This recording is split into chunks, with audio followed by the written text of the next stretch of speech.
Welcome to 6 Months Later, the podcast 180 days in the making, where we talk to interesting people about their lives and hopes for the future.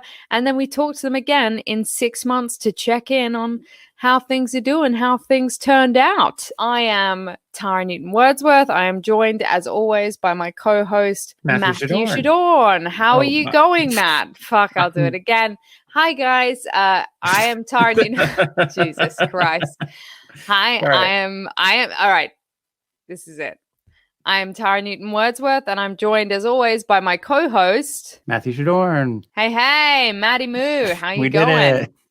I'm doing well. Everything's going all right. How are you? What's up with you? How have you been this week? Yeah, I'm good. I'm sorry I said Matty Moo. I have no idea where I did that. I think let's not make a habit of that. I'll never do that again. I felt immediately sick. I'm good. I'm feeling pretty all right, except for, cases being dramatically up with COVID. For those of you in the future, I imagine you guys are living the 10 or so left. Hopefully you guys are living in a lovely world now. But right now, COVID is back up. It's looking pretty bleak. Yeah, so I've been doing a bit of stand-up this week and making the most of it while we can, I guess. How about you, Matt? I'm all right. I meant to bring those shoes I talked about last week so you could see them. Well, that'll be an exciting thing for next week. What a tease. We had our 20-week scan for the baby. Oh, amazing. How did that go? It went okay. Growth is good. Things are good. The sonogram technician was like, everything's plumbed in correctly. Wow. Did they actually say that? Yeah, that's what she said, which felt like a go. It's like, okay, all the tubes match up and everything, and it's good. Growth is good. Brain is 95th percentile, which is great. Okay. Yeah, got some pictures. But the baby has a slightly larger ventricle than it should. What's a ventricle? It's your heart has 4 chambers, right? And 2 of them are aorta and 2 of them are ventricles. Okay. So one of the chambers of his heart is a little bit too big. And so we're going in for another scan tomorrow. So that's been a lot that we've been living with this week of worry. I'm so sorry to hear that. That's really intense to have to go through. Yeah. So it's weird. Yeah. I mean, I guess it's probably especially weird for people listening if they've listened to previous episodes because they probably know how this turned out. So, but we do not know. And so tomorrow we're doing another scan because the first one was just with the tech, and the tech was just like, it's just outside of the range. I gotta report this. And, they may call you back and be like, it's nothing. Instead, they called us back and said, it's probably nothing, but we need you to come in for a scan. So we're going to do that tomorrow. And then, that was hard. It was a shocking thing to hear. And then because that was what I heard, then I took the pictures that the tech had given us and I just put them in my hoodie pocket. And then we wandered around the neighborhood around the hospital and got a donut and then biked home. And by the time we got home, I had lost them. And oh, Matt, I'm so sorry, man. They'd fallen out of my pocket. And Alice rightfully was like, why didn't you put them in the folder that we have with all the baby stuff? And I was like, I don't know. I had a lot of stuff on my mind. So then I immediately had to go back out and retrace all my steps and go everywhere we had gone and tell everybody I was an idiot and see if they had found pictures. I biked back. It's about a couple miles to the hospital. Slowly biked back, went in all the shops we went in, and then eventually made my way back to the hospital in hopes that somebody maybe turned them in there. And then I finally got up to the tech place, and I was like, did anybody turn any pictures? And we were like, no. And they're like, is there any chance you could print me off some more pictures?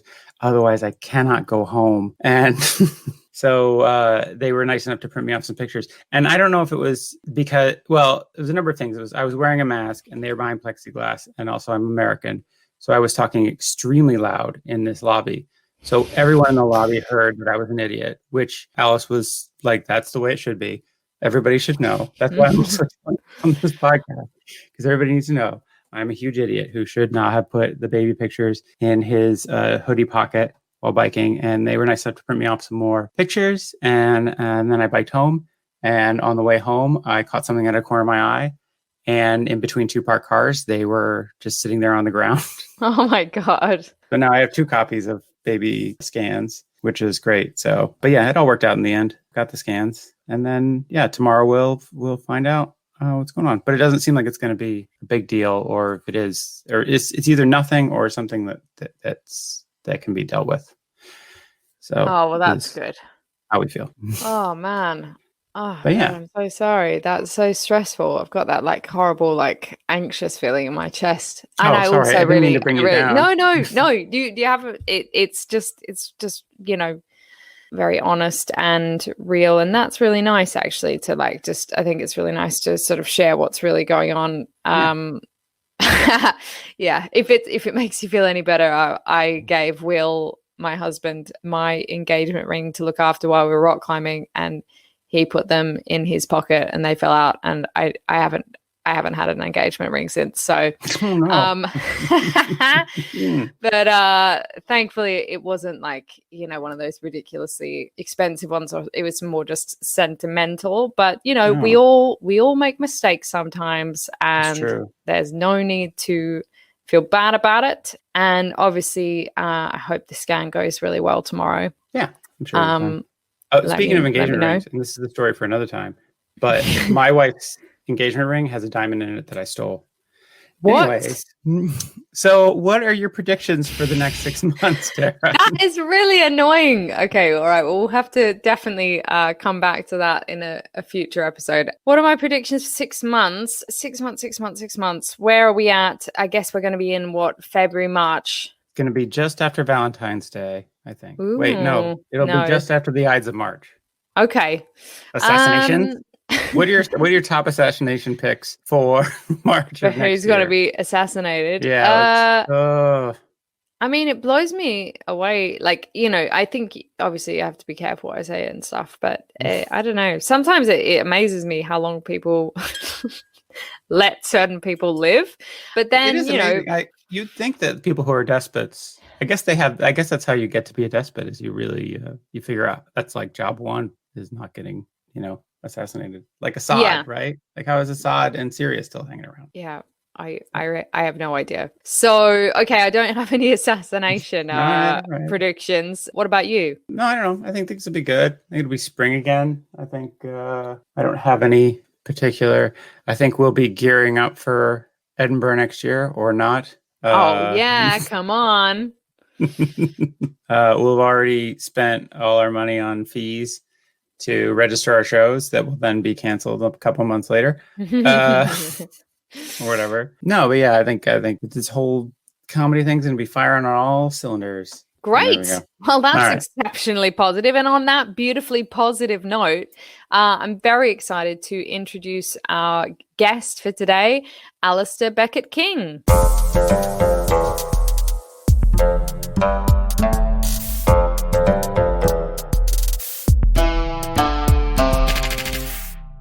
Okay, so we're excited to introduce award-winning comedian and podcaster Alasdair Beckett-King. Thank you for joining us, Alasdair. Thank you very much for having me. How are things with you at the moment?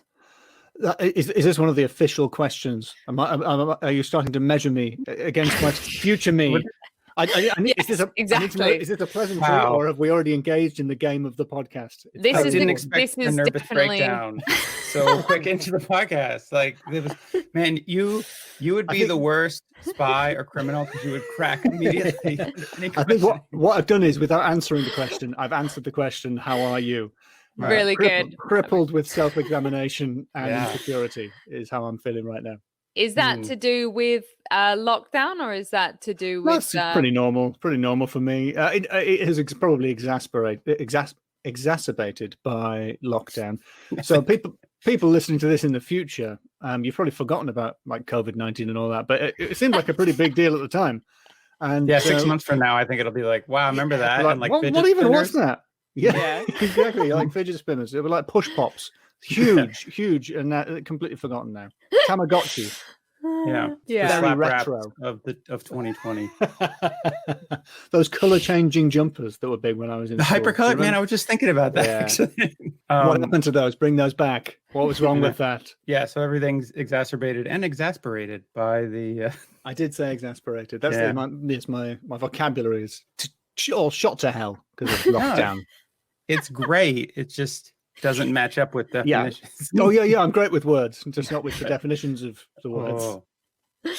Wow, Matt. I love that you're like attacking our guests that we've had on for like literally less than 2 minutes. Now 2 minutes. Yeah, this is outrageous. I've never been treated like this on a podcast. This is shocking. Are you going to storm out of your own house?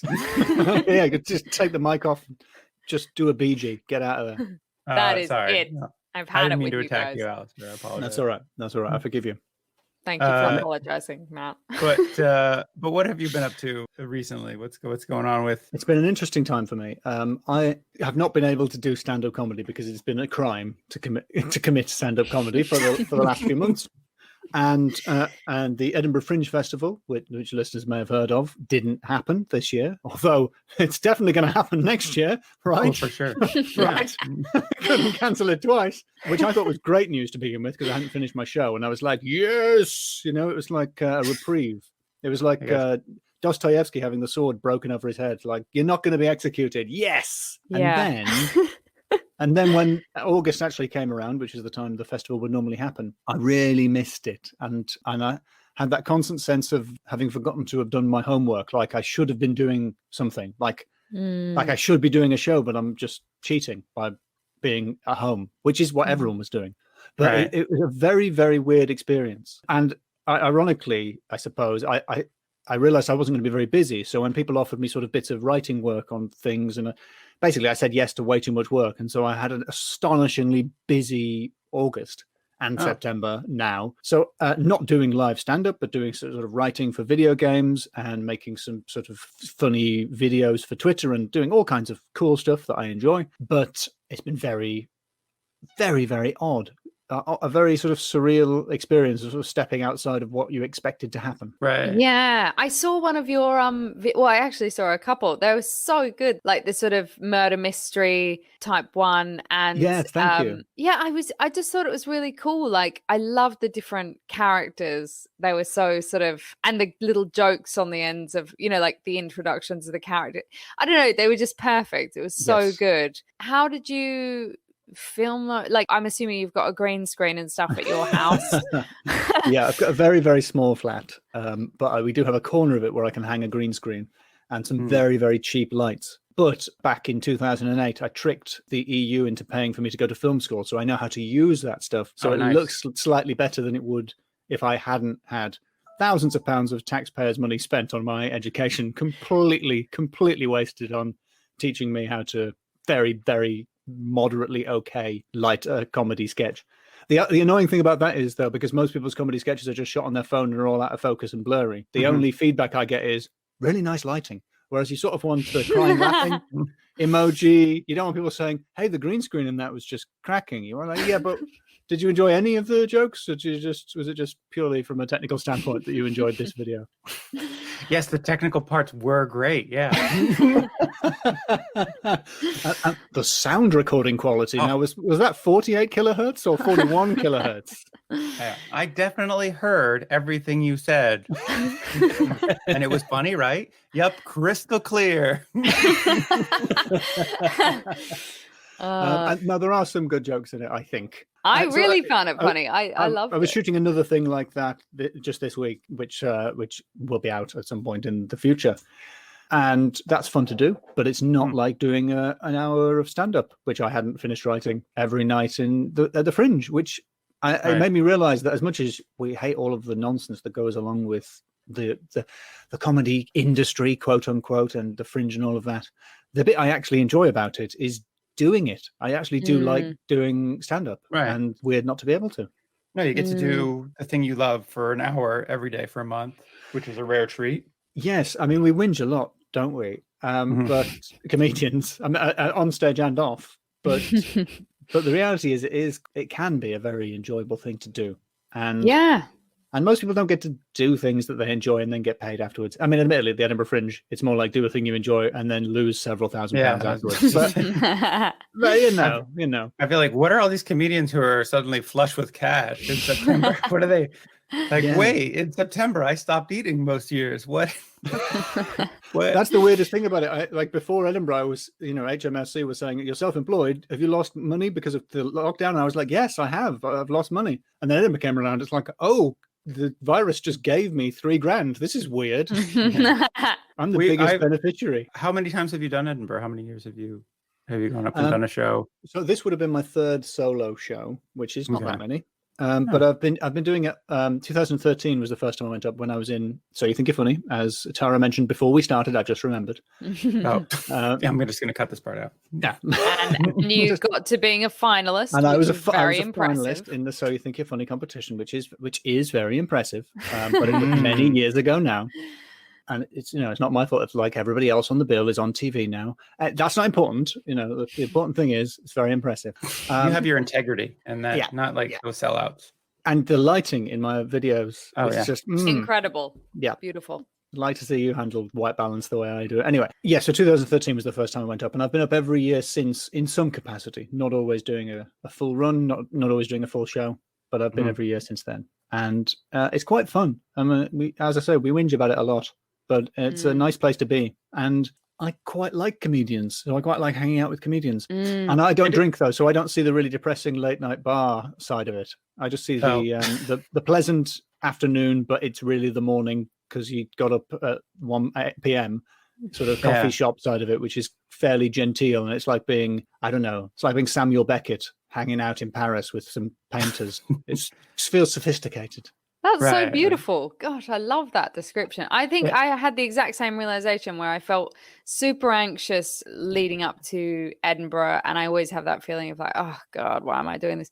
And then last year took my debut show up. It went reasonably well and stuff. I mean, it was obviously very stressful in some ways, but this year, initially, I had the same experience of you of feeling a sense of relief. But then actually, I think what it's made me feel is like next year, I'm going to just really try and enjoy it a lot more than feeling all the stress. Like just treat it as an opportunity to work on a craft, as opposed to it being this big thing of like, oh, I've got to have this big finished show or whatever. Just be sort of grateful for the opportunity to do it, because it's been weird, not doing it this year. It's been kind of sad to miss that opportunity to connect with people and sort of learn about what you want to say almost. Yeah, and in a way, this would have been the first time I had done 2 solo shows back to back, because between my first and my second show, in between I did a work in progress show, like a coward, like a cheat. And this year I wasn't going to do that. So, as a test, my challenge, the experiment for this year was, can I do that in a year? Because I thought actually I was probably not pushing myself hard enough there. But then luckily the universe went, nope, we're not going to find the answer to that question out. We're not going to find out if you could have done that, because you're going to get an extra year to write this show anyway. Which was probably a mercy for the audiences who might have bought tickets, but frustrating at the same time, because I wanted to know, would I be able to rise to that challenge? Did you have an animated intro to your show last year? Yes, I did. I loved that intro. It was so cool. Did you make that? You. I did make that. So I did the animation for it. Can I say the animation was very good? Of the frame rate. Oh, I couldn't even. Wow, beautiful. Yeah, the composition, very nice. Any jokes in there? Yeah, maybe. Were there? Remember. Wow. The music is by Lawrence Owen, so I can't take any credit for that. And he's a genius, a musical genius, and also a genius of musical pastiche, and it's a very good musical pastiche of 1980s kids show intros, and the animation is also a pastiche of those intros. If you search for the interdimensional ABK, you'll find it. And it is quite good. I'm not exaggerating. But also, it was like weeks and weeks and weeks of work. That's one of the main reasons I didn't do 2 shows back to back, because you can't animate them. You got to write a show and do an animation of 2 minutes, which doesn't sound that long, but it really is in the amount of time available. And what I have learned from that is that you should end a show with a really impressive animation, not start a show with a really impressive animation. So were you setting the bar really high? Oh, and then you just my couldn't match goodness, it? I was. Yeah. Which actually was there was a good side to that during previews because the previews were going quite nicely and I was getting a bit of rhythm. And then I put the intro in because I finished it. And just the quality of the previews just hit the floor. Because it suggested a level of you can't just shamble on holding some sheets of A4 going, I think I've got some ideas for some jokes here after a really, really polished intro. So it forced me, it was good in a way because it forced me to just try and it forced me to try and improve how funny I was trying to be in addition to delivering the material I'd written. So it wasn't just standing there. I'm not Chris Rock. I can't just stand there and read the jokes out in a monotone to see what people laugh at. I've got to try and deliver a show. Right. But at the same time, sorry, I just knocked the mic there. Structurally, a triumphant ending is probably a better thing than a triumphant beginning. After watching that, I was like, and I didn't go to Edinburgh last year. I missed your show. So I imagine that a lot of people did miss my show. A lot of people missed it. I mean, literally, statistically speaking, almost everyone. Statistically speaking, everyone missed it. Most humans who have ever lived didn't see that show. Your show was statistically insignificant. Considering. It's a vanishingly small number of people. Well, only because I didn't go to Edinburgh, did I not go to your show that year.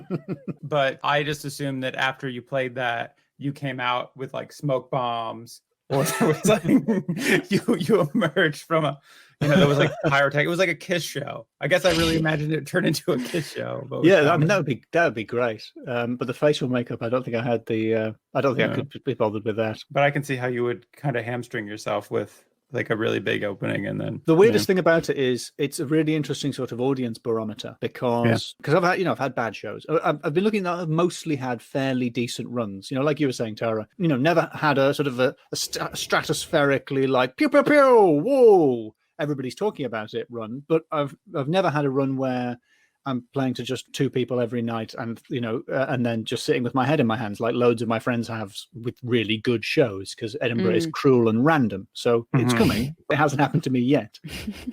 But with that one, it was interesting because I can play that at the start and I can listen to the audience's reaction as they're watching it. And then the amount of applause that happens at the end of the video, which I reiterate is good, varied enormously. So usually I had enough time, the applause, and people would be quite enthused by it, and the applause would give me plenty of time to come to the stage, take a drink of water, get back into the center of stage and begin. Other times the applause, like on 1 or 2 days, the applause would stop before I even got to my little table with my water on it. It's like, well, that video is the same as it was yesterday. So why are you not laughing at it and enjoying it and applauding the way the audience were yesterday? Like, how am I supposed to make you enjoy? How am I supposed to be funny enough to make you laugh when you didn't like the thing that is scientifically provably good? Yes. But it makes you realize that there are things outside of your control. Were they queuing in the rain? Was somebody just bereaved? Are they just all bad people who just happen to have come today? Just people who hate nice jokes, maybe. Do you think they were all bereaved? They were like, Grandma would have wanted us to go and see a comedy show. This is 5 tickets, but there's only 4 of you. Yeah, well, anyway, just he would have wanted it this way. Back. Yeah, that would explain that row that was 5 people in one urn. Can you think of a better explanation for someone not laughing at my show? I can think of no better explanation. No. That is the only thing that makes sense in a world of madness. But it's reassuring, though, because it makes you realize that it's not just me having an off day. It's that this audience didn't like my jokes, which is sad, but it means that they don't like my recorded stuff, which is definitely of decent quality. It's kind of reassuring to know that, well, maybe I was never going to win them around. You still got to try. And sometimes you do pull it back, and that's very nice. Maybe they've dried off a little bit from the rain, and you are able to get them into it. But it's so interesting to have that at the start, but not structurally a good idea. Sometimes I think they're just really tired, aren't they, Edinburgh audiences? Oh, yeah. Like, especially midway through Edinburgh, you can just feel that the whole of Edinburgh is just like exhausted and just hates itself. I really enjoyed the intro, actually. I thought it was very Captain Planet-esque. Thank you, yes. Really, I don't know. I loved Captain Planet. So when I was watching your intro, I was like, oh, amazing. It's got that real sort of feeling of like, so I love the button to save the world, like just yes. Yeah, I think that's probably me making fun of the simplistic messaging of Captain Planet. Yeah. Which depends on the premise that people pollute on purpose as a hobby rather than as a side effect of industry in which we're all complicit. Yeah. Captain Planet should have only fought like Captain Capitalism, and then Yeah, Captain the Economy is the other guy. You got to kind of weigh them against each other. yeah, there's like a bunch of people who were like, "Well, Captain Economy." He We makes a lot can't of good stop points. Captain Economy from killing us because then what would we do? I don't have an economy. Oh God, my I'm God. depressed. I mean, you're doing a lot more writing for. Would you say you're writing for video games and things? One of the things you mentioned before we spoke was sort of hobbies and interests that I've picked up. And one of my problems is I keep trying to monetize hobbies. So if everything I'm interested in, I keep trying to turn it into a job, which is how I ended up doing comedy. And I really like narrative video games, like point and click adventure games. They're very unpopular indie kind. Where that's where the art is in video games. There's no shooting and there's no money. But I like them, and so I do a bit of freelance writing on those every so often. I'm quite busy working on a couple of things now. Not my own projects at the moment, just trying to help other people out. And it's not that different from writing stand-up, trying to think of funny and interesting things to say about a specific subject to try and enrich the world of the game. Doing supporting writing, trying to help somebody else with their project. It's quite nice writing for someone else and writing on someone else's project, because you're not responsible for the big, broad, overarching stuff. You just get to sort of just take all that pressure off of making the story really work and just go, oh, that would be a little bit better if we found that out earlier, and make little sort of tweaks like that. Or wouldn't it be interesting if this character had this quirk? That because that would make that a little bit more naturalistic, and just little things like that. It's really fun. So you get to come in and just sprinkle it with nuggets of genius. I mean, that's one way of putting it. I don't know if that's a real metaphor that anybody should use.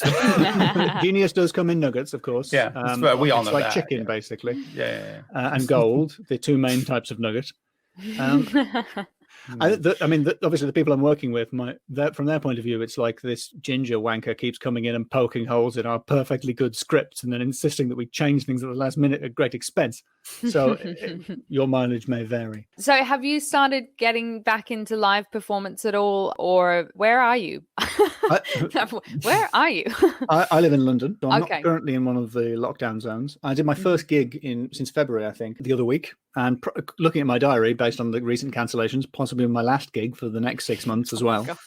It was very nice. It had, on the one hand, it was a bit like riding a bike. I got back on stage. It didn't feel weird. I thought, I can do this. This is normal. It's within my power. And then I could not remember the order of any of my jokes. I did remember all of the punchlines, but not until I said them. So it was very exciting to just begin saying something with no idea of what was coming next, reacting with the same delight that hopefully the audience reacted with. You're like, oh yeah, that is what happened. Oh, great. You'll never guess what happened next. And I'm like, I wonder where the story's going. This is engaging storytelling. It was very nice, but there was an awful lot of so on that topic I was mentioning earlier, here's another thing that I have just remembered about being ginger and why that's amusing. So it was very shambolic but fun. How did you feel nervous beforehand? Yeah, I'm not huge for getting nerves, pre-stage nerves, but I'll just be tetchy for a whole afternoon without realizing why. That's how I'm nervous, I think, before shows. Before the first preview, especially those sorts of things, or before something I'm dreading. I don't have the heart beating, about to go on stage anxiety particularly intensely compared to some people. I don't have that sort of stage fright.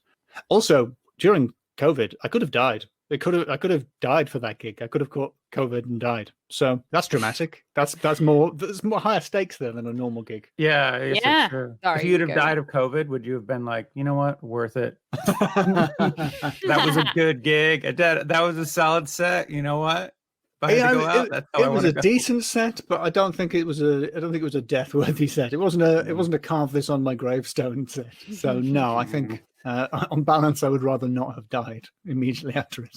Oh well, that's good that you didn't. I'm sorry that you didn't have that good a set. But the lighting. Oh my god! Everybody saw you. Yeah, it was crazy. I was clearly visible because of social distancing. There were only about 12 people in the room, but the sight lines, perfect. How was it being in London? Did you end up catching COVID? What was it like? I have avoided the dreaded Rona so far, as of most people I know. Although one person I know got quite ill with it, but thankfully survived. The oddest thing about being in London is that being in London has stopped being useful during the coronavirus period. And now I'm looking at my friends who rent or own houses outside of London and have countryside that they can go to, and all of the cultural advantages of being in London and work advantages of being in London have just vanished. I'm just at the end of a computer. I could be at the end of a computer anywhere, but I'm paying loads in rent to be at the end of the computer here between Crystal Palace and Croydon. For what? What? Yeah. Crystal Palace. Nice. Yeah. I walk to Crystal Palace. I rarely walk to Croydon. What's the Crystal Palace is where they have the dinosaurs that don't exist, right? Yeah, the wrong dinosaurs. The wrong dinosaurs. Yeah. If you want to see a dinosaur that doesn't look like a dinosaur, yeah, it's great. That's basically the only option. Have you seen this, Tara? I know. I have no idea what you're talking about. It's when they built the original Crystal Palace, like in the Victorian era, they were just figuring out what dinosaurs were. And so they built all these big concrete dinosaurs, right? They're like concrete or something. Yeah. You'd think they were sculptures, but everything there is it's a little bit sort of ersatz. So everything's concrete and cast. They're just incredibly dumpy dinosaurs with all the based on skeletons that have been fit together wrong. So they look like sort of early horror movie monsters where it was just a guy in a suit trampling around. They're really great. Yeah, oh, wow. It's a fun like remnant of the Victorian era. And now in like the ultimate amount of shade on the past, there are these panels that say like, this is the dinosaur. And then next to it is a picture of like, this is actually what it looked like. This is like, if you assembled it correctly and like knew what dinosaur anatomy was like this is what we think it looks like now. Yeah. What I often think is like, we only think of things within what we're conscious of, like as in like we put like fur or feathers or, obviously like reptilian skin and stuff. But there could have been stuff that we have no concept of because we've never experienced it. We're so like limited by what our minds can actually conceive in the first place. That's for a drug trip at some point. Yeah, that's a great point. Guys, have you ever really like looked at your hand and thought about what it could be? Oh my gosh. You should go to Crystal Palace. Well, when you can leave again, you should go to Crystal Palace. It's very nice. The palace isn't there anymore, but there's some stone lions as well. A sort of faux Egyptian stone lions. Sphinxes. That's what they are, sphinxes. I thought you said sphincters. It's like, okay. It's probably a few unpleasant joggers, but I wouldn't go that far. Speaking of weird mythology, are you podcasting? Because I listened to your podcast, Loremen, with James Shakeshaft, which I think is very funny and I quite enjoy, and is about for people who have and not the recording quality is actually somewhat inconsistent. So my God, we can't do that joke. No. I think it's quite nice. I don't know. I've never. Sometimes it's okay, but there are some. When we recorded above a pub once, very, very bad sound in one of them. Oh, okay. Very funny episode if you can hear what we're saying. I mean, I don't know. How would you explain it? Just really elevator pitch it for people who don't know. It's a folklore podcast, but it's about the folklore that isn't famous. So we do local legends that you probably only know if you come from the place. So it wouldn't be like Nessie and Robin Hood. It's things like the Lapton Worm, which you only know if you're from the northeast of England, or the London Monster. So it's the stories that never got the Hollywood treatment. And we read them, we make jokes about them, and then we completely arbitrarily score them based on a system that changes from week to week. It's a fun podcast. It is laid back. The compliment we regularly get about it is people say, I listen to it as I'm falling asleep. So if you want a podcast to be unconscious during, this is a great choice. But are you podcasting more because of COVID, or are you just like ramping up your schedule? So we've gone up to an episode a week during lockdown because, hey, why not? The answer to that question is it takes ages to edit. But hey, at the moment, we're maintaining a one a week pace, and it is somewhat exhausting. But what else are you going to do? We've got to shovel some coal into the content mill. I don't know what vehicle I think I'm in there. Otherwise, how will the universe know we exist? Yeah, exactly. Yeah. Chisel some nuggets of some witticisms out of the content mines. I haven't really worked out the imagery, but you got to keep doing it. That's good. No, I've been enjoying having more of the podcast. It's almost too much to keep up with now. It's way too much. I think we need to tone it down a little bit. Just lower the quality a bit. Just tweak it down. Throw one in every once in a while. This is about my cousin Steve. He just got like a weird toe. What is there something that like right now, not comedy or not your job, that you're just like obsessed with or like really into? I started trying to learn to pick locks. I did that too. Yeah, do you pick locks? Well, I kind of started and then I fell off it. I thought it would be a good thing to do while I'm watching television. That's what I thought. That is exactly what I thought. But it turns out it's quite difficult. And are we best friends now? I think we can make a little one of those love locks and then just take it straight back off. Yeah. Nice. Yeah, so I started doing that because I was watching the TV series Elementary, which I have infuriatingly started to really enjoy, having begun it quite cynically, like, an American Sherlock Holmes with a Lady Watson. I don't think I'll enjoy this. And then were you just sitting there with your arms crossed? Harumph. Well, I like to see them impress me. And everything I thought about it is correct, and it's ludicrously silly and not really a detective show. No. But I have watched 6 series of it now. And I do enjoy it. But they pick locks in almost every episode. So I thought I had better get, if they can pick locks, if Lucy Liu can pick a lock, surely I can as well. I don't know why I would think that, but that's what I thought. Real insult to Lucy Liu. I know. Like Lucy Liu, she's a talented lady. She's very talented. Why would I expect to share her skill set based on nothing? Yeah. We have very little in common. Yeah, speaking of those locks of love, I wanted to because I ran out of locks around to pick. So that kind of fell off because of that. And what I really wanted to do was to pick them up. Yeah. Yeah, it's just like go to Paris and then just start picking all the locks of love. just practice. Divorce. I've ruined your relationship. And then just, come back from Paris with a giant sack of locks. It would be a public service. Those are terrible for the city of Paris. Are they? Oh yeah. Oh, you didn't know this? No. Like whatever bridge they started on, the railing fell off because people put so many locks on them. My bridge was not designed to hold locks. Stop. What are you doing? The guy who designed the bridge, he lives right next to the bridge. So it's very annoying for him. He's like, get away.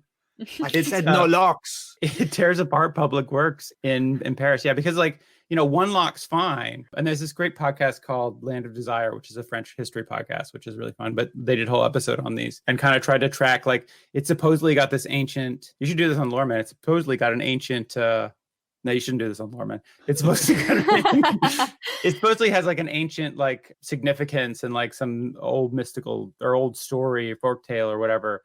But it's actually from a young adult novel from Rome, from a few years ago. And nobody did it before 2013 or something. Really? But then it somehow spiraled out of control. And the metaphor they used was there were so many locks on it. It was if you took a monster truck and then just parked it on top of the railing of the bridge. It had added all of this weight. And so they've had to remove that railing and then replace it with railings that you can't put locks on. And so then people have been putting them all over the place. So you go around Paris, they're just all over the place on anything. Wow. So yeah, if you picked them, the people of Paris would be just good job. I'm so grateful that my husband and I were too cheap to do that then, because actually we got over there for our honeymoon. We literally left our wedding and went straight to Paris. And we were walking over the bridge and they were like, oh, you want to buy a lock? And I was just like, how much is it? And whatever amount it was, I was like, no, too much. Love's love, but €8 is €8. Come on. Yeah. And what is that? 5 tumblers? I don't think we need 5 tumblers. But yeah, that's my plan when we can go on vacation again, is to just go to Paris with a little stool and just sit and pick locks. Yeah, just ruin some lives. Brilliant. I can't believe that that's a hobby that you guys do. It's the most random thing I think I've ever heard. What are you into? Picking locks? Me too. I think you said random instead of cool when you were saying that there. So let's talk about the future, shall we? Oh yeah, the future. So it's a scary time to talk about the future, but Alasdair, do you have any exciting predictions for the future, your life? The me ones are the most depressing ones, because I think we're all sort of hoping that not to get back to normal, but to get back to some improved version of the present. I would really like to be working on the show that I didn't get to do this year and able to take that to the Fringe next year. But I just don't know. I don't know if that's going to be possible. So it's a really weird time to try and make predictions about the future, because everything sort of goes one or two ways. So it's a frightening time. And but I think making predictions about the outside world is probably easier than making guesses about my life. So my main prediction, and I've tried to be positive and upbeat, I think one of Jedward will die in the next 6 months. Yep, I'm calling it now. One of Jedward dies and the nation mourns because... Matthew, are you not familiar with Jedward, Matthew? I don't know what Jedward... Are you saying Jedward? I don't know. I don't know if They're we have like- time they're for me like to explain twin- Jedward. Twin brothers, right? The Irish twin brothers from some reality TV show. Don't ask me which one. And they have All right, very tall hair. I will cut out the 2-hour explanation of Jedward. No, it's I- good. I'm- People might not know. I'm shocked that some people are still Jedward virgins, apart from Jedward. That is shocking information. I'll tell you what, in the 6 months in between when we talk again, I will get into the total discography of Jedward. Yeah, I want you to be an absolute Jedward head or Jed head by the time we get back. Having been widely despised for years, they've recently come out and said a few sort of right-on things, and they had to go at J.K. Rowling for being mean about trans people. Yeah. And now everyone on the progressive left suddenly really likes Jedward for about at the time of recording about a week. So I think it can't last, and I think one of them will die, and it'll be like Princess Diana's death. But if there were another identical-looking Princess Diana crying on TV, making it really weirdly surreal. That's my prediction for politics. That's my political prediction. Is that I love that. Yeah, that's political. That's my favorite. Jedward are prediction. very political now. Do you think? you only found out about them a minute ago, but they've really swerved. Yeah, I don't know. Now you got me thinking. I'm like, I wonder if J.K. Rowling's going to turn this around in 6 months. Oh yeah.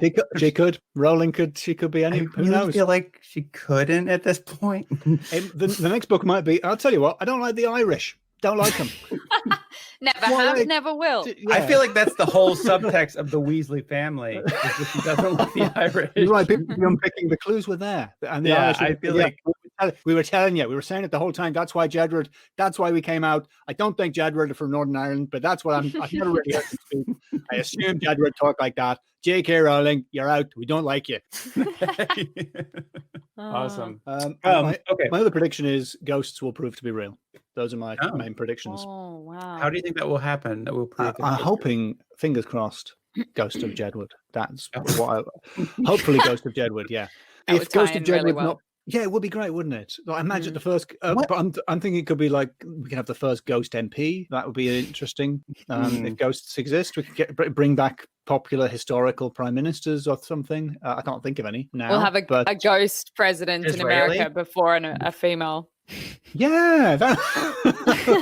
Yeah, And bringing ghosts back are Lincoln. white. Ghosts are white, so I can't see the Americans complaining. They'd rather Wow, have that. that's a real. A white male ghost than a Yeah. female. It ticks all the boxes. Yeah, let's do it. I feel like all the women would be like, "That's not a ghost. That's just a sheet on a broom," and then the men would be like, "No, it's a ghost. We promise." But have we actually elected someone in a Ku Klux Klan outfit? Because how could there be a racist president? Again. Don't we have no. checks and balances? That's amazing. Ghost of Jedward. All right. I like that prediction. So, That's great. Alasdair, we're not going to say goodbye to you right now because through the miracle of editing, we're going to continue talking to you in 6 months' time. Oh, I look forward to it. But we do one thing we ask our guests to do is that we ask them to start a joke that they do not know how it's going to end. Mhm. And then in 6 months when we come back, we'll edit that back together and you'll have one flawless joke. Oh, so I have So- 6 months to think of a punchline for a Yeah. setup that I think of now. Exactly. Okay. Yes. So you have 10 seconds to think of a setup and 6 months All to right. think of a punch. In that case, I'm going with a skeleton walks into a bar. And the barman says, "I see you got the AstraZeneca vaccine." Because the conspiracy theories surrounding because it's People been think that withdrawn in the EU, murders you. I think it kills you. But the other ones only put a microchip in you, which is not fatal. That's useful. Yeah. Yeah. Microchips are expensive. You're getting them on for free? Come on. I know. Yeah. I mean, like, Do the maths. You're coming out ahead here, people. Yeah. That's I one don't. more So, microchip. are they actually? Is there any evidence to support this thing with the vaccine, or is it all just? I think some EU countries are being a bit are being overly cautious with it. Yeah. I'm in no position to judge how cautious they are being, but it's not a completely invented thing like the microchips. Yeah. Some people have had bad reactions, But as I do is the think- case with vaccines and drugs in general. Yeah. But I Yeah. do think that like some commission in the EU came out and said that it's fine. So Oh, that's There's something really unreassuring about just Reassuring, coming yeah. out and going, "It's fine." it's fine. It's They were like, probably "Oh, what are you fine." gonna eat? What do you want to live forever?" I think was the official statement. You get I don't run know. over crossing, waiting for a bus. You get hit by a car walking crossing the street. You can Yeah, stay yeah. at home. Come on, it's They're like, fine. yeah, they'll be like, I my next door neighbor one day, he just killed over dead in his garden. No reason. Perfectly healthy guy. Happens. Shit happens, man. Signed the EU Health Commission. Yeah, I think the EU shit happens, man. I think that was what the EU Health Commissioner said. Yeah. Also, feel free to smoke and drink, man. What do you get? Have a good time. EU Health Commission, just party, man. Alasdair, how has the last 6 months been treating you, man? How have you been? It's been very interesting because we spoke in September, I think, because that was 6 months ago, which was I think like we are just about to go back into another lockdown for Christmas, and so they kept saying we're not going to lock down. Come on, with a party conservative government, and they kept it going right up a game of sort of everybody's lives chicken. They kept it going right up to the end, and then they swerved and went, "Oh no, it's lockdown. No Christmas for you." Yeah. So I think that was the more miserable lockdown of all of my lockdowns, of all of our lockdowns. I think let's rank our lockdowns, guys. Yeah, I think that one was quite tough. But technically we're still in it. I think I don't know. Yeah, but it feels like we're on the way out. Although it does mean trusting government messaging. The idea that eventually the restrictions will be lifted. Yeah, but I'm feeling. I don't know if it's just spring. I don't know if it's spring in the air. The leaves on the trees. I don't know what it is. But I'm feeling more positive now. It's spring when a young man's fancy turns to thoughts of leaving the house. Yes, indeed. But it does feel a bit more hopeful than. Actually, I think we were somewhat hopeful in September. Yeah, I think we thought that was the end of it. But yeah. That hope was dashed. It's like when you go up a hill and you've got like a false peak on the hill, and you think this is the top of the hill, and then it's just a little plateau, and then you're just on a step, and there's even more hill. Yeah, loads more hill. The previous bit of hill was concealing. But in this case, the hill is sadness. Yeah. Oh, man. But yeah, otherwise things are good. Your predictions? Oh, I did so badly on the predictions. It's all right. I mean, those Jedward guys they're young and healthy. I mean, yeah. No, you could go at any time. I mean, you could get hit by a bus. I read this very disturbing press release from and as Irish guys, they are within the EU, so the EU Health Commissioner's advice does apply. They're forced to take up skateboarding and other dangerous activities. Yeah, and no proof of ghosts either. No proof of ghosts emerged. Yeah, that was a shock. Hey, what about, did J.K. Rowling has she come out of whatever? No. Like, has she made any improvements? I don't think she's. No, I think she's still in the box, thinking about what she did. I don't think. I think she's not thinking about what she did, and she keeps being like, "No, what I did was right, and you guys are all wrong." By the box, I mean being a millionaire, and by thinking about what she did, I mean having millions of billions. Actually, she's a billionaire. Billions, yeah. I mean, that's a millionaire's millionaire. You left a comma off of there. Yeah, that's not smoking $100 bills. That's like smoking millionaires. Like using a millionaire, using a millionaire. Somehow she smokes gold bars. She likes her cigarettes with gold bars, and also recommended by the EU. The essential metals. Yeah.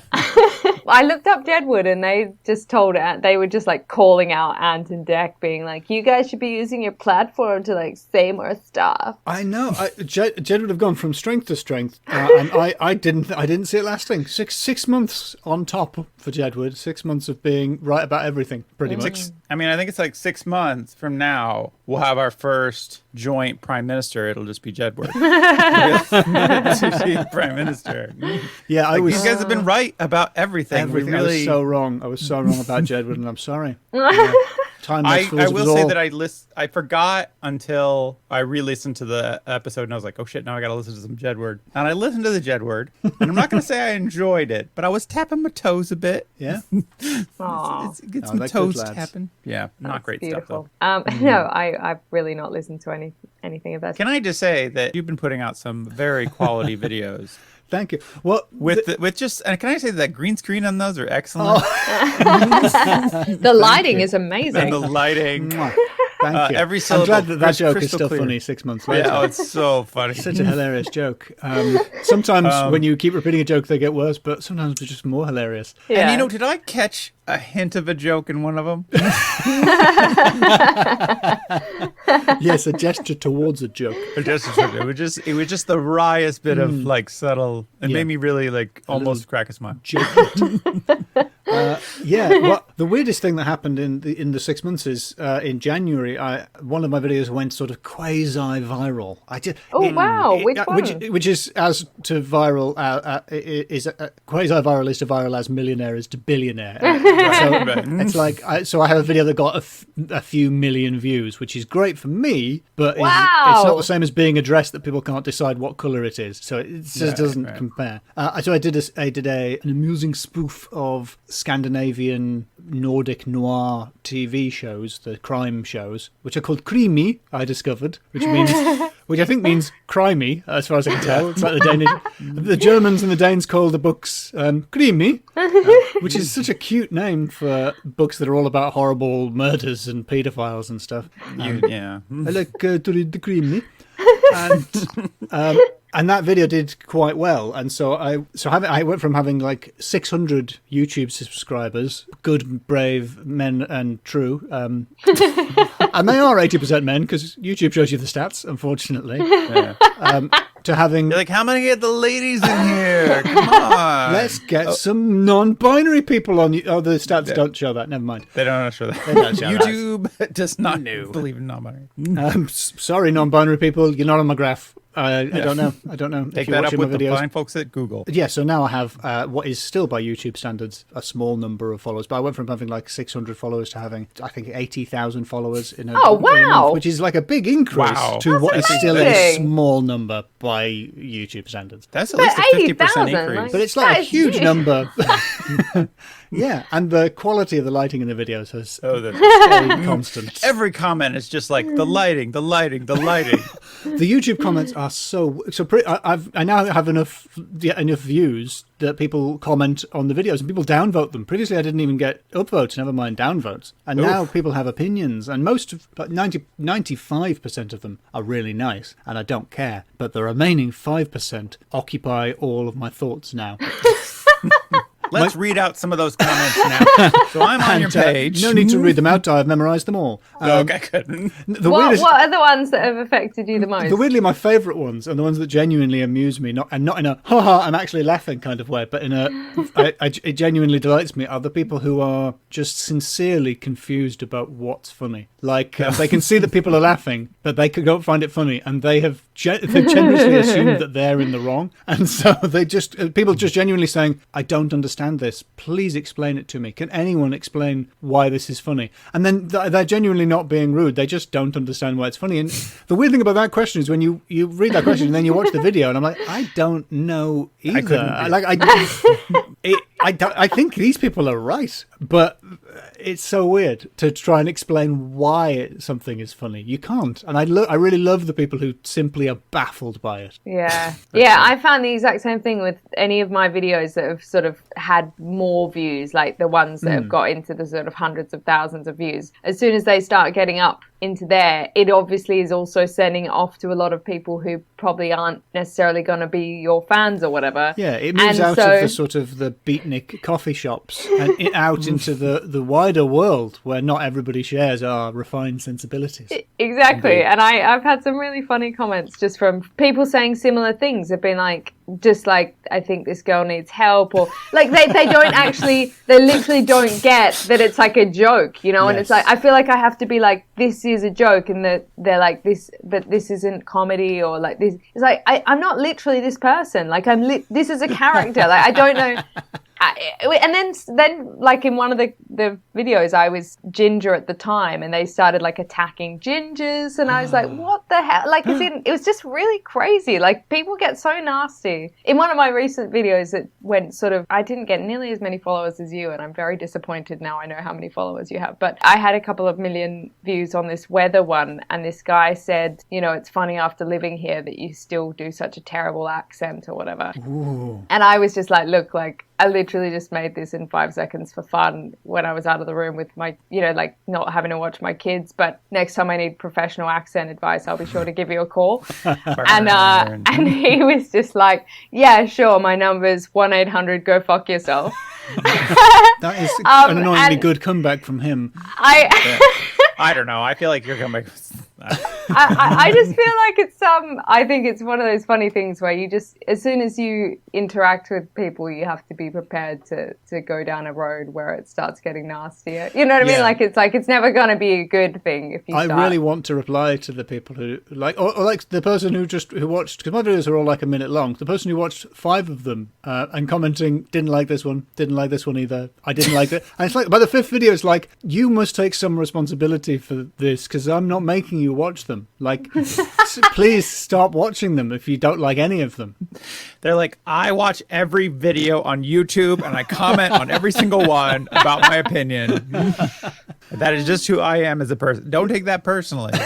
This is just, I know what I like and I don't like this. You're making me feel really depressed because no one's ever cared enough about anything I've ever done to be upset by it. And now, would you? I'd go and leave some hate comments on some of your, please.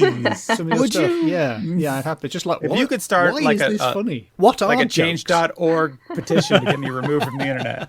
It would really mean a lot. Matt, I really think you should start doing TikTok. Like, I think you should start doing some little tiny TikTok videos. I reckon just for fun, like just get on there. I don't know. Doesn't sound fun to me. I think you'd enjoy it. I mean, you've got 3 podcasts, like why not give that takes TikTok up a lot of time. Yeah. So what else has been happening? Okay, so we've sort of covered you're probably not going to Edinburgh this year. No, so I failed to achieve the goals I was hoping to achieve. That it wasn't really my fault. No, I mean, I'm quite You're annoyed not at the suggestion that 100%. I failed, actually. If anything, it's the people of Edinburgh. They're the ones who failed you. Yeah, come on. I think the problem with, especially the Fringe, I feel like the people at the Fringe are like really angry about COVID because the people who run it, because it's like, now that Edinburgh hasn't had the Fringe for a year, I feel like the people of Edinburgh will be like, never again. Yeah. Never again. Yeah. This August was so nice. It's like a World War I soldier removing his boots, only for his sort of rotten feet to expand. They're not going back on now. You need to be sent off to a hospital. And that's the thing. Is like have a gay experience with Siegfried Sassoon. That's the plot of a particular book, so never mind. I feel like I've literally not understood just the last 2. How on earth did you come up with that boot? That's what happens to soldiers in the trenches of the First World War because they got trench foot. This is just the main thing they teach you in school in England. If you're a kid in England, is soldiers in the First World War got trench foot, and when you take the boots off, you can't get the boots back on. So I assumed it would be the perfect analogy for. So would they Fringe. just not let people take their boots off then? Yeah, Did you they just had to keep your boots on. You just kept them on forever. I mean, as if you we die with your boots on. First World War, Wow. flipping nightmare in terms of. It turns out the First World War was not great. Yeah. Millennials discover First World War bad. Man, did you read that article where they were like, First World War is canceled? And it was, and people were like, what? Anyways, I watched the Peter Jackson movie on the First World War. The one where they colorized everything. Yeah. That was disturbing. But it was, really depressing. Yeah. The whole thing of having to shoot their horses that they'd like loved throughout the war and stuff. Am I thinking the right thing? I haven't seen it, but now I won't be able to watch it. Okay, sorry.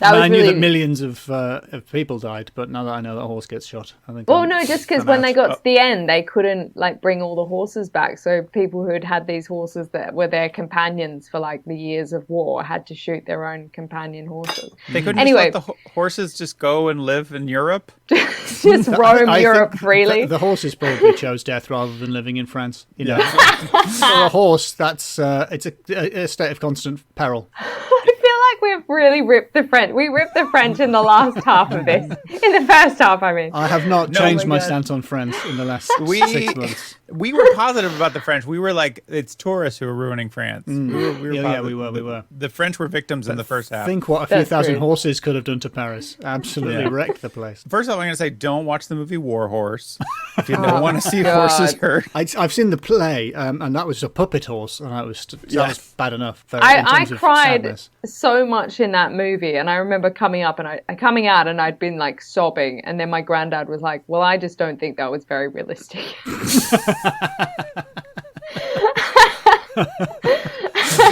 What, you don't think that he and the horse could have found each other?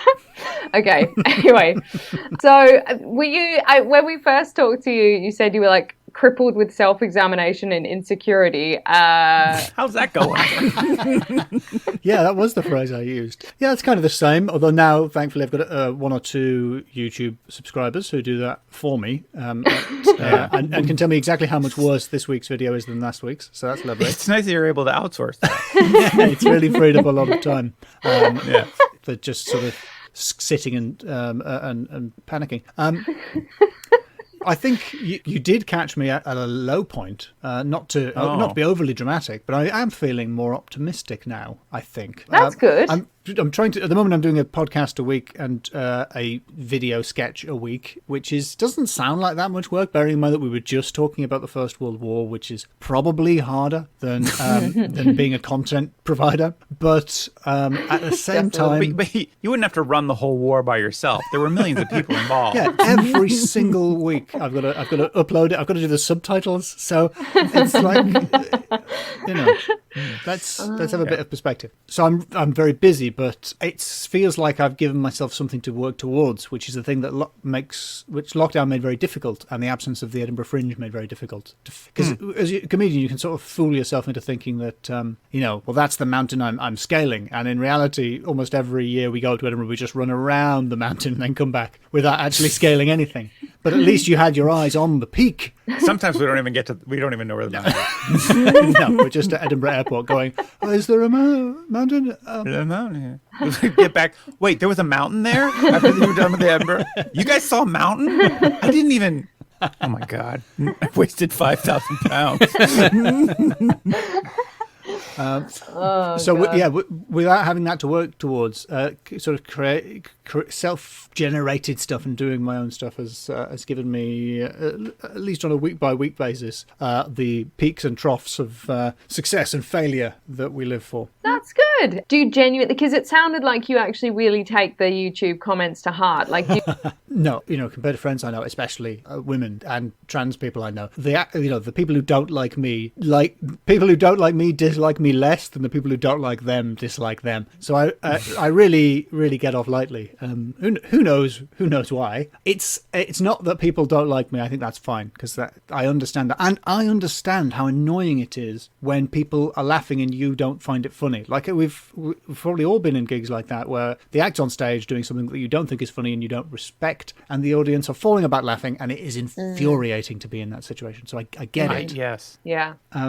Yeah. And if that hasn't happened to you, then you were the guy on stage, I think. Yeah. Looking at your expression, Matthew. And then I've also had the experience where I'm doing something on stage and I'm like, this is very funny, but no one else thinks it's funny. That's also annoying. Yeah. That's also really like, are you guys not guys. relating to this? Oh. But what it annoys me is when people are wrong, like factually wrong.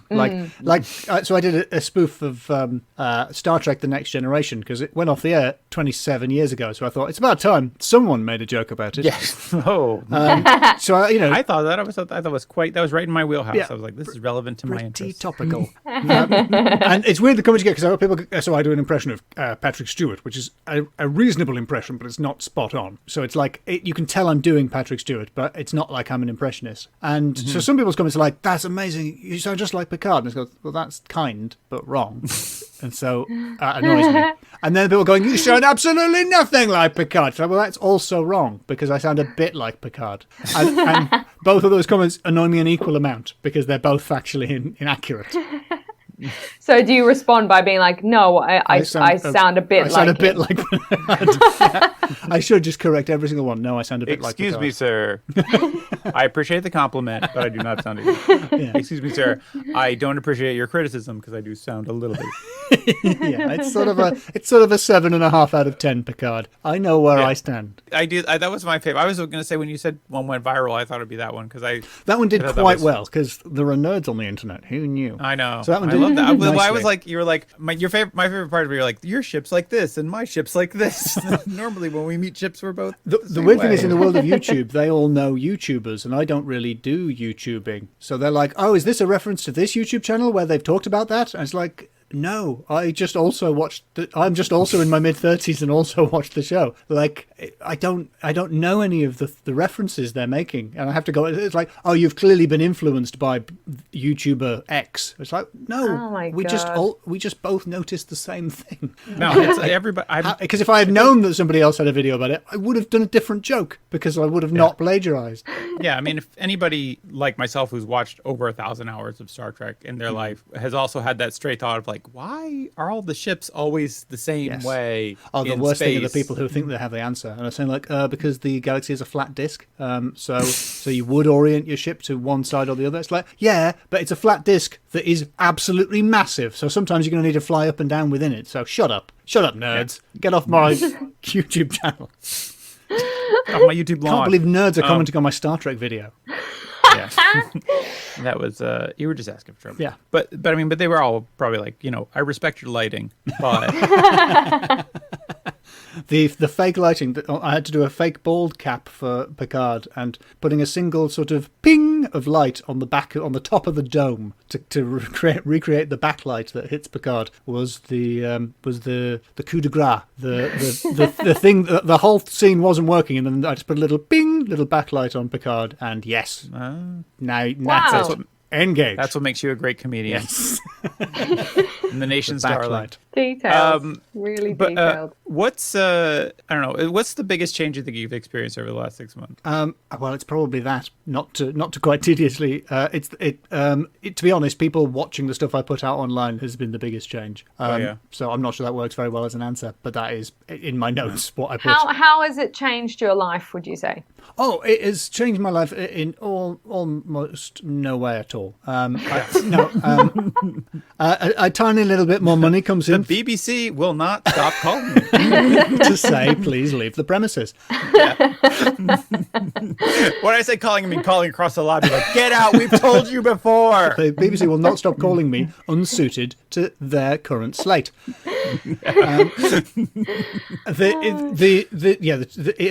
It has been nice to be able to point to a video that is clearly objectively got a reasonably large number next to it in terms of views, right, and say, look, this is good. And so I don't know if you would use the phrase opening doors. It just means that I just get to go one step further before eventually being rejected on the sort of treadmill of, would you like to try and do something? Yes, I'd like to try and do something. Do you want to work really hard on it? Yes, I will. I don't like it. Bye. The sort of pitching process that we go through. So now maybe I get like a little bit more of a chance to do that. But it's very exciting. Small increments. Yeah. So, because you said you were writing for other people for lots of stuff like games and all kinds of things. Are you still doing loads of that kind of work? I'm doing less of that at the moment. So I've got a few things sort of coming up in my schedule that I can't talk about, not because they're a secret, but because I feel if I say them aloud, like the name of a hobgoblin, they'll evaporate. But it has opened up new and interesting opportunities for failure. I think that's the best way. So over the next few months, I have the opportunity to fail in different ways to the standard, and I'm looking forward to that. And you're saying you're more optimistic now than you were 6 months ago. Yes, back then I couldn't have conceived of having a chance to fail at anything. This many ways to fail? That's awesome. So, I mean, it sounds like things are happening. So, when you said more money coming in, is that from YouTube, like advert stuff? I don't have any ads on the YouTubes, but people sometimes send me money on coffee, which is not big money. Coffee. I think it's meant to be coffee like the drink, but it's spelt Kofi like Annan, the former Secretary of the United Nations. Right, because it's his company. Yeah. Not a lot of people know that. He got out of being Secretary General of the UN, and he's just like, what if there was a way I could send small amounts of money to artists that I really like? Yeah, Patreon without the commitment. World peace was my passion, but now it's this. So thank you, Kofi Annan. It's none of it is worth writing home about, but it does help. It's it shocks me. It constantly shocks me that people will see a joke and like it enough to think, I'm giving you $5 or I'm giving you £3, because I would never do that. I would never help a stranger. But I do enjoy being on the receiving end of kindness, and it's wonderful. Oh, that's awesome. That's so exciting. Well, I'm going to, definitely. I've not been very good at doing literally anything of looking at stuff recently, but I'm going to look at the YouTube videos. And where, if people want to send you money, where can they send you money? My coffee is ko-fi.com/Mr. ABK, MISTERABK. That's my coffee. Mr. the regular spelling. Yeah, the usual spelling, but not MR, because someone else got in there first for the short version. Yeah. Who's Mr. ABK? I joined all the social media things too late. All the good names had gone. Oh, well, we will. I'll check that out, and and check out the videos and stuff. I'm really excited to watch the Star Trek one. No, you're not. I am, Matthew. Pretend. Alasdair, what's your favorite Star Trek series? Is it Deep Space Nine? Because if so, I've got a fourth podcast idea that I want to pitch you. You say you're doing a podcast a week with Loremen. I saw that you guys did your first live show. Yes. So we've done a couple of live streams, and we were supposed to in February do an actual live show at the Leicester Festival. But I don't know if you're aware about the COVID situation that's happening at the moment. What is this now? Yeah. It's a bit late in the podcast to bring it up, but something of a pandemic. And so that was cancelled and shifted to online. And that was really fun. The nice thing about that also is people who listen to the show and sort of play sort of put together. I occasionally joke that we have the Loremen drinking game whenever we do one of our tropey things. And some people play the Loremen drinking game where they drink every time something turns to dust. or every time we bring up Michael Jackson, which happens more than you would expect on a folklore podcast. Huh. I really don't know why. Every time I mention being a vegan, it's fair enough. That happens in most episodes. It comes up a lot. Yeah, but that's been going well then. Yeah, so it's very nice to have people continuing to listen, and we're still doing it as we were 6 months ago. We're still managing to do one episode a week, except when we do live shows, when we cheat a bit, and it's still fairly exhausting. But but in a weird way, it's like this. It's just replaced social interaction for me. Sure. So I've managed to sort of channel just having a chat with people into a productive form of content generation, which is really weird. But now if you were to take it away, I think I would miss it. Yeah. Oh, was there anything in the first half that surprised you listening back to it? That's interesting. Yeah, I'd forgotten all about it. I'd completely forgotten that I was picking locks 6 months ago. Yes! That hobby I've completely forgotten about. I'm sitting right next to the locks. They're in my drawer here. Completely forgotten they were there. So I picked that up and dropped it so abruptly. I think I don't think I've picked a single lock since I spoke to you about how much I love lock picking. So that should give you a sense of how that's funny because Matt, you stopped you've not been doing it either, have you? Well, yeah, because I kind of ran out of locks. That was the whole thing. Is like I need to go find more. It was locks. kind of cool to be. Everyone was lock picking 6 months ago. It was 2020, and now it's 2021. It's a little bit like, guys, let's leave the lock picking. Now it's all about sea shanties, guys. And...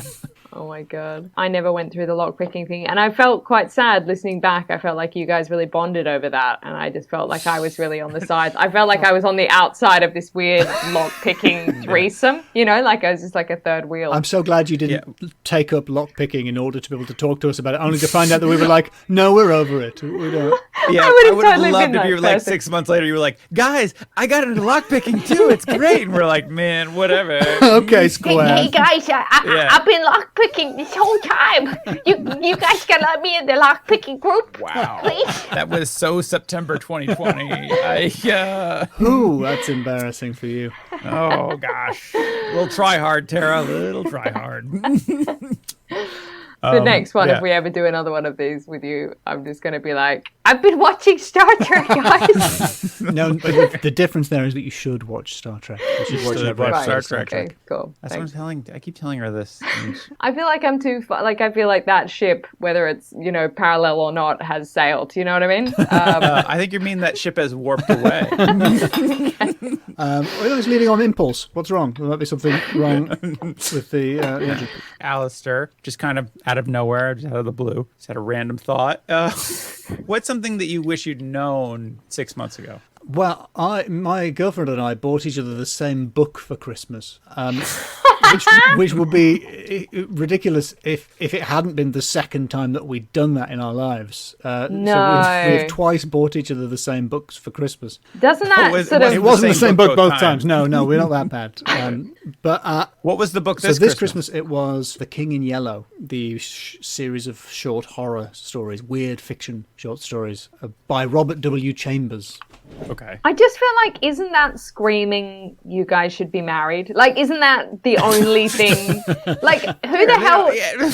No, but seriously, like, who? No, fine, not married, but together forever. Have a baby. I don't know, like, is in like, doesn't that say soulmate? Like, it's just, I've never heard of that even happening once, let alone twice. What you have to factor in, though, is that I got a hardback and she got the much cheaper paperback, so it's actually been quite a source of tension. Wow, I can see where that is. Like you bought the hardback. Yeah, so I spent almost twice as much on the same book.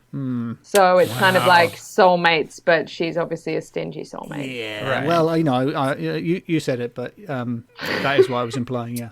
There was a book. I think it's called Fair and Tender Ladies, and I can't remember who wrote it. But in the book, the lady says, in every relationship, there is the lover and the beloved, and there's always like an uneven amount of love going back and forth between people, and so I think we figured it out. For The other question is, are we buying the book because we both think the other one would like it, or are we buying the book because one of us wants it? So is one of us buying it for themselves, and the other one is buying it for that person? Yes, we can't that's a good point. Know. Yeah, was that true of all the presents that you bought each other? It's like, I bought you this large sweater. Oh, it doesn't fit you. Well, actually, it fits me, so I'll just take it.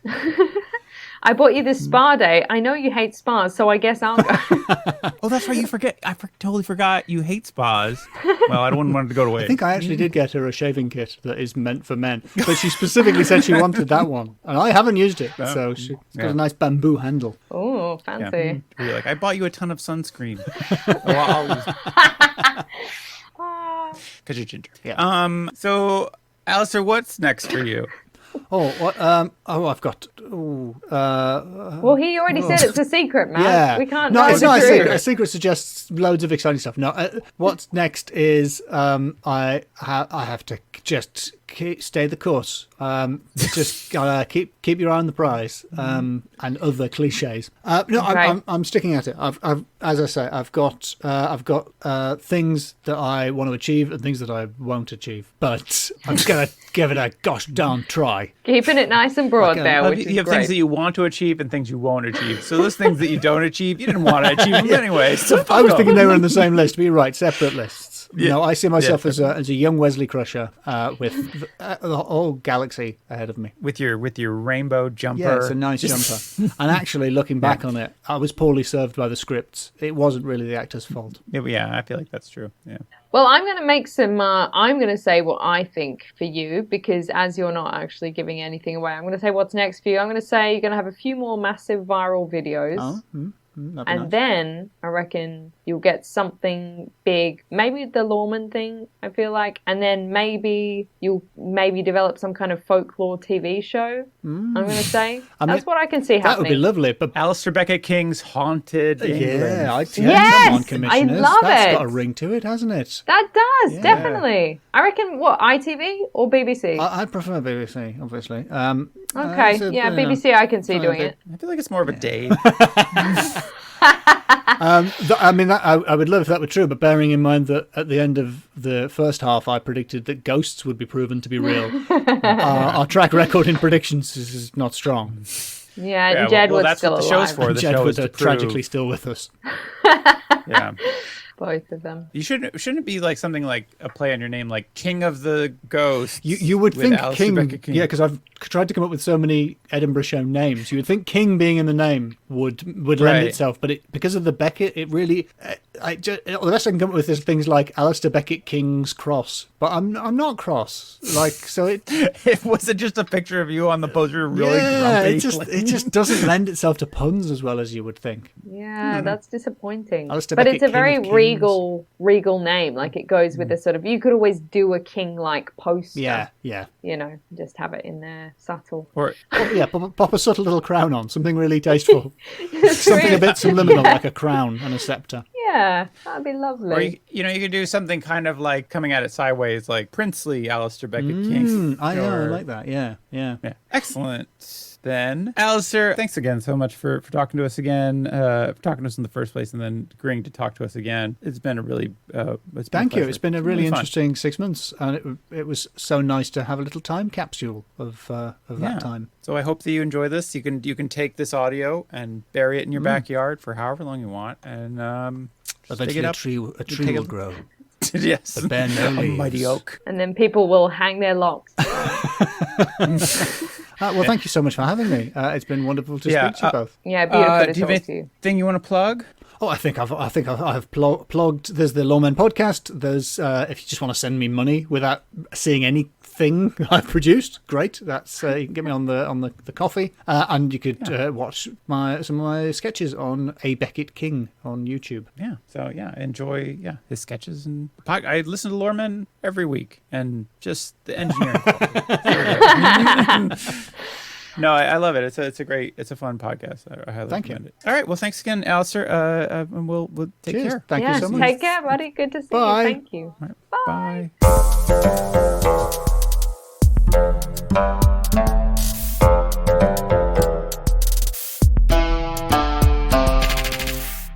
Oh my God. I'd forgotten about that beginning of the episode and like when you were going for the scan and how you hadn't found out then at that stage, like, because you had the scan and found out that Tavish's heart had the enlarged, is it a ventricle? Yeah. It was. Yeah, so it was ventricle. But so that was fine. Yeah, he's a and fine it was guy. such a relief to know that all worked out. But listening back, I remember like feeling like, God, that was so worrying at the time.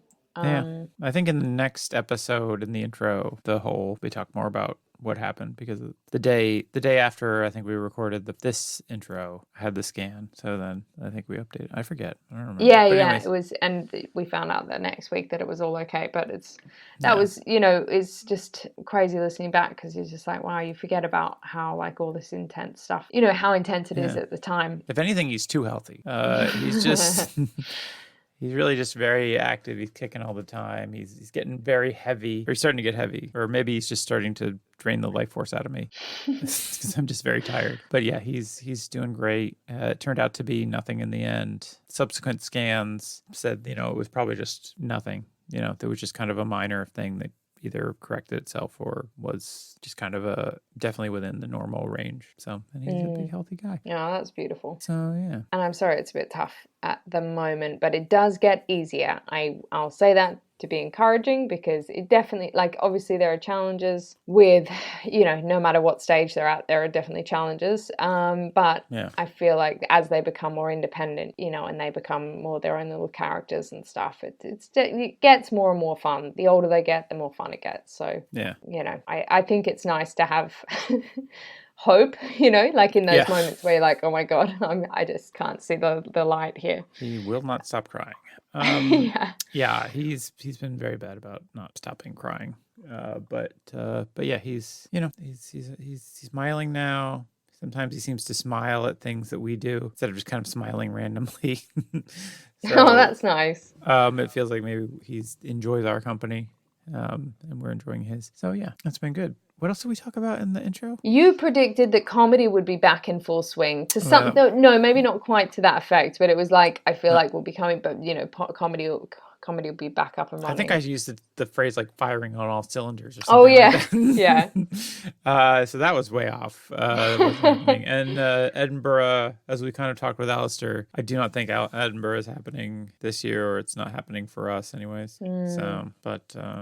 Oh, well, I mean, we're still doing our little projects, and that's, how fun is that, Yeah. This is just as good as any comedy show. Yeah.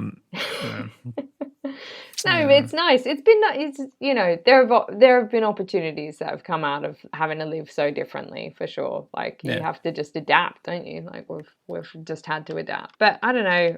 Oh, great news! Charlie and Samuel got their Australian citizenship. Yay! So they have Australian passports now, or? They haven't got their passports now, but I can now apply for their passports. So they had to get citizenship first, and now that means they can get their passports. And so hopefully that will mean that we can, in the future, one day go back to Australia. But thank you. Because they've not been letting anyone in that's not Australian, because there's like a massive backlog of people trying to get back. So I don't know how Will's going to get in, but I guess I can try and apply for some kind of like the boys would be really sad without their dad type thing. Not you. I was like, I don't care about him, but the boys are pretty attached to him. I mean, do you get any? I mean, are there a lot of benefits to having an Australian passport? Well, I think one of the main benefits, particularly at the moment, is the fact that you can't go back without one. The other benefit is obviously that they can stay for an unlimited time. Like whereas if they go over on a British passport, they can only stay for 3 months.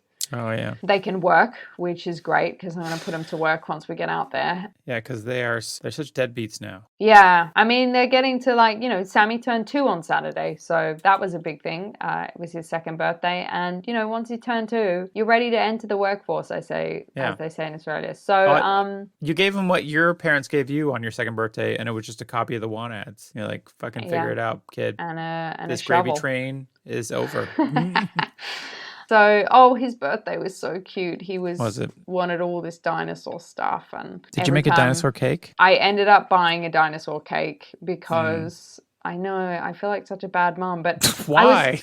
Because I made Charlie's moon astronaut cake for him for his 3rd birthday, and then Charlie and I went shopping and we found this Jurassic Park cake with a Tyrannosaurus on it, which is what Sammy wanted. And I was like, should I get this? And Charlie was like, yes. And I was like, oh, but maybe I should actually make it. He was like, no, I don't want you to make it. I want to get Sammy this cake. So we just got him the cake. Here's the thing is you have a pan that is circular. And so turning a circular cake into a moon cake isn't, and I'm sure you put a lot of work into it, but again, it's not difficult. I mean, it's not conceptually difficult. Okay. I mean, I don't feel like you made the cake, but if you want to say it, it's not difficult. I mean, okay, I'm sure, and I saw a picture of the cake. It looked like a lovely cake, and it looked like you did put a lot of work into it. But I did. But like, you probably don't have like a dinosaur-shaped pan in your house. No, and even if you do, I still think it's hard to make it look good. Do you know what I mean? Like, it's still hard work. Yeah. You can't beat yourself up about stuff that's just well beyond your skill set. When you're already your skill set, not that your skill set isn't.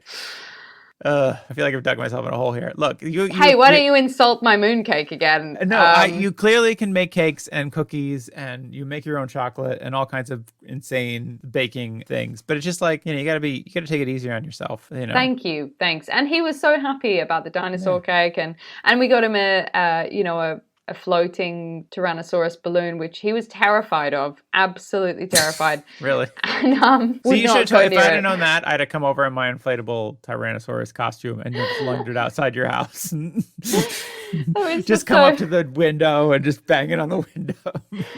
I thought it was because it was a giant T-Rex floating in the room, but it turns out it was just because it was a balloon, because then later when we blew up like little tiny balloons, he was terrified of them. So I had no idea he was terrified of balloons. He's going through a phase where he's like scared of all this stuff. He was scared of wind the other day, wind in the trees. And that is scary. It's just that real like new anxiety about like realizing that we're independent from him, and he'll like suddenly run to me if he notices something like wind or a stranger or something. Or a man outside in an inflatable dinosaur costume.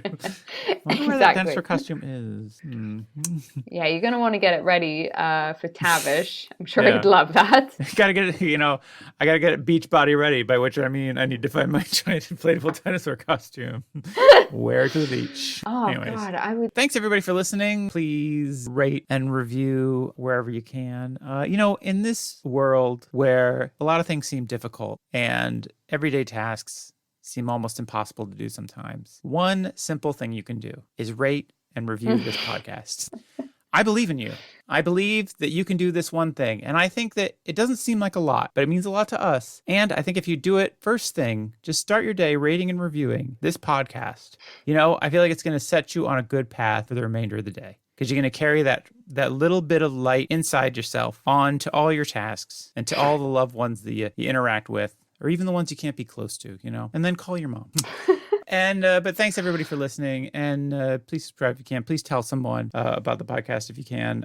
If you want to follow us, we're 6 Months Later Pod on all the stuff. You can let us know what you're thinking by emailing us at 6monthslaterpod@gmail.com. And if you want to find out what's going on with Tara, you can follow her on Tara NW Comedy, on all the stuff. And please don't rate us 1 star after that speech of Matt's. He really put a lot of effort into that speech, you know. It was really beautiful. So if you could give us 5 stars, we'd be super grateful for that. Yeah, that was the implication. If you're not enjoying it, please just don't listen. You know, you don't have to listen anyway. No one's forcing you. We're a small operation. We're not hurting anybody. Yeah. But yeah, thank you very much for listening. And Matt, what about your socials / do you have a tweet for us? I am Shadorn on all the things. You can follow me on Instagram. It's probably the best. I don't do a lot of stuff on Twitter, but if you want to go to look at my abandoned Twitter account, you can find some fun things. Here's a fun and topical tweet from April 9th, 2015. Hey, did that movie Inception really happen, or was it just a dream? Oh, wait, here it is on Amazon. Never mind. Hey, that's a good one. I like that. It's not a good one. You know, social media is not really my forte. I make other media. So I have another podcast if you want to check it out. In fact, yesterday, a new episode of Comedy Killed the Video Star came out. And it is an episode that I recorded with a pal of ours named Blake AJ, who's a really funny dude. Oh, I love Blake. He's so funny. Yeah. And we cover a bunch of music videos with totally normal endings that just have predictable, regular endings, nothing weird happening. Just normal ending videos. And it's really fun, and you should totally check it out. Spoiler alert, they're all twists. There's twists in the ends of the video. That's what makes them. Anyways. But thanks everybody for listening, and take care. We'll see you next week. In 6 months. Bye. Bye.